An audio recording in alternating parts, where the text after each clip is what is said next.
Saudara, Litbang Kompas mensurvei tingkat kepuasan publik terhadap pemerintahan Prabowo Gibran dalam 100 hari masa jabatannya melalui 1.000 responden yang dipilih secara acak dan tersebar di 38 provinsi.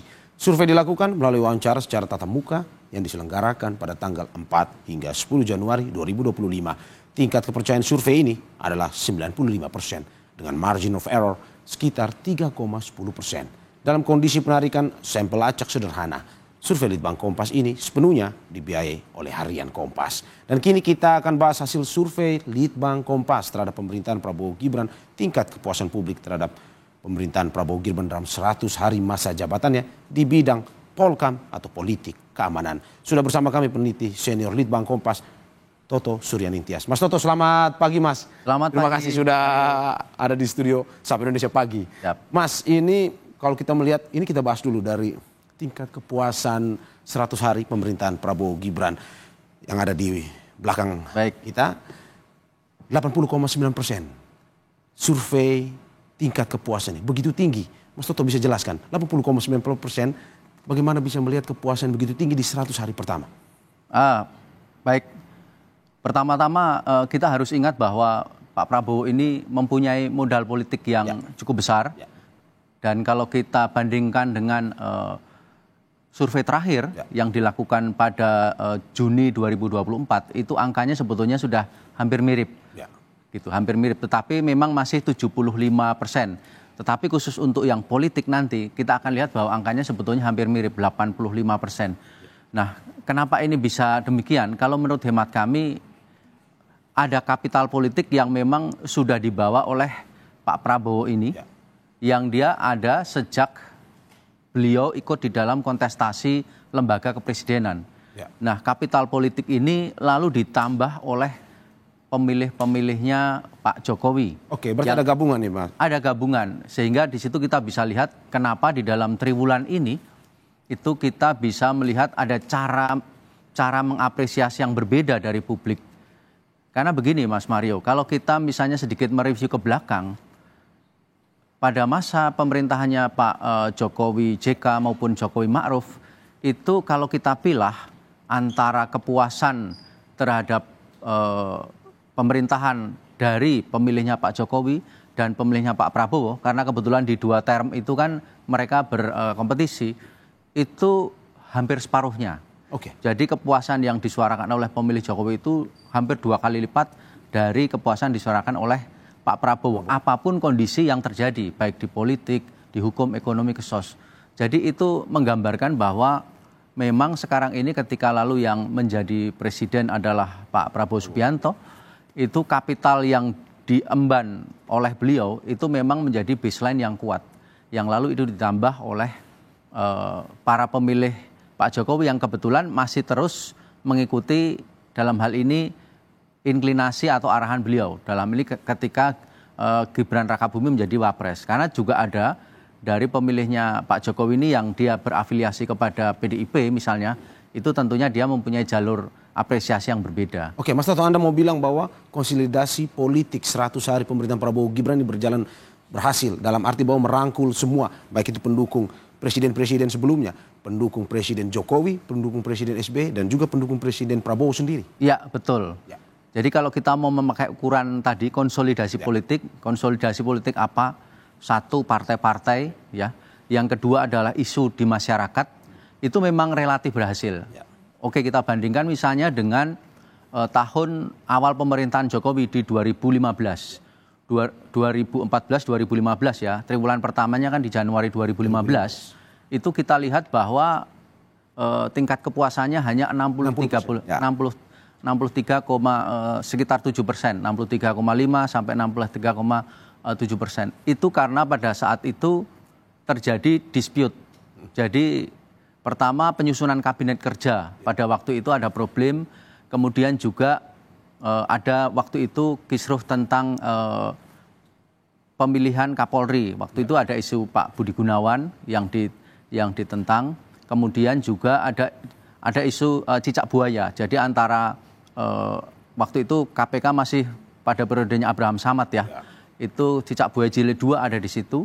Kemudian juga kalau kita lihat di bulan November pada waktu itu ya, ini dalam narasi narasi di masyarakat ada kenaikan harga BBM. Jadi Pak Jokowi itu begitu dia naik di bulan Oktober itu kemudian beberapa bulan kemudian menaikkan harga BBM. Jadi di politik ada problem, kemudian koalisi kerjanya Pak Jokowi waktu itu melawan koalisi Merah Putih ya, koalisi Indonesia Hebat lawan koalisi Merah Putih itu kan tidak berimbang gitu. Jadi ini beda sekali dengan situasi pada saat ini.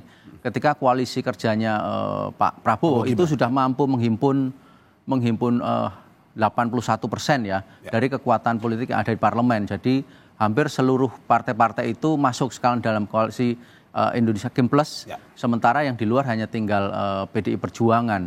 Kemudian juga di masyarakat kita tidak, misalnya ya, seperti isu kemarin sempat, isu misalnya PPN mau dinaikkan 12%, tapi lalu kan terjadi koreksi, revisi yang dikenai hanya barang-barang mewah. Nah itu mengurangi tensi di masyarakat sebagaimana yang terjadi di periode awal Pak Jokowi. Sebagai contoh saja. Oke, menarik Mas Toto, karena berbicara soal politik, hari ini Litbang Kompas meliris kepuasan pemerintahan Prabowo Gibran khususnya di bidang Polkam, politik dan keamanan.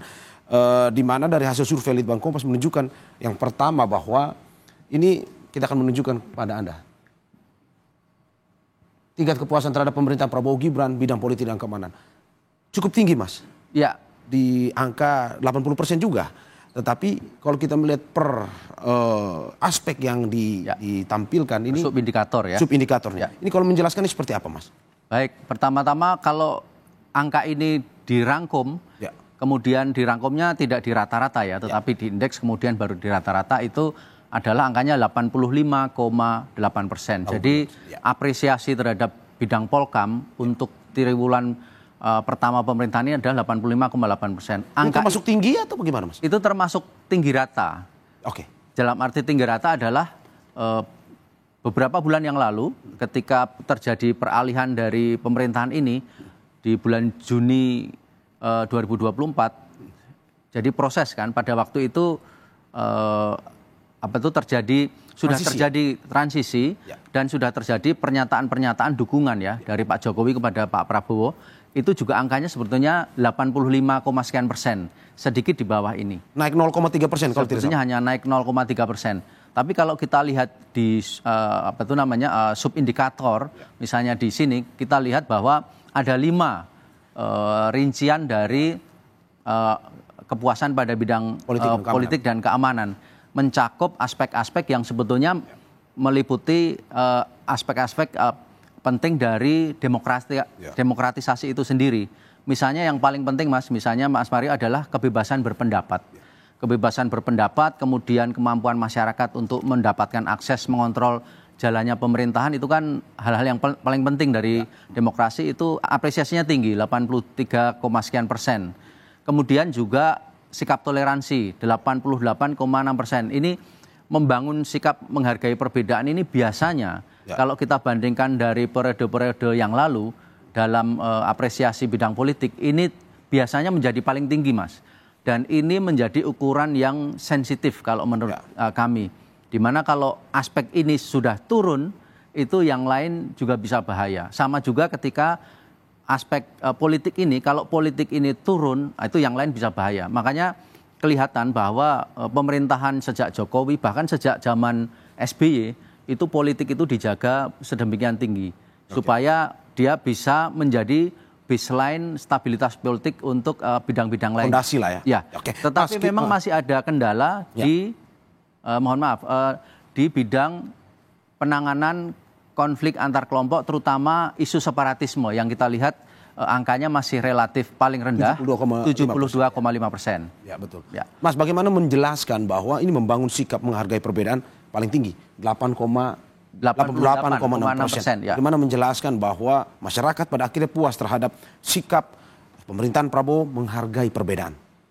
Jadi kalau kita flashback 3 bulan ini, apa yang sudah dilakukan oleh Pak Prabowo atau pemerintahan ini ya, Prabowo Gibran untuk membangun sikap menghargai perbedaan, sebetulnya itu tercermin dari satu, pernyataan-pernyataan elit ya, pernyataan elit dari Prabowo dan elemen-elemen di pemerintahan. Yang kedua adalah situasi konkret yang ada di masyarakat.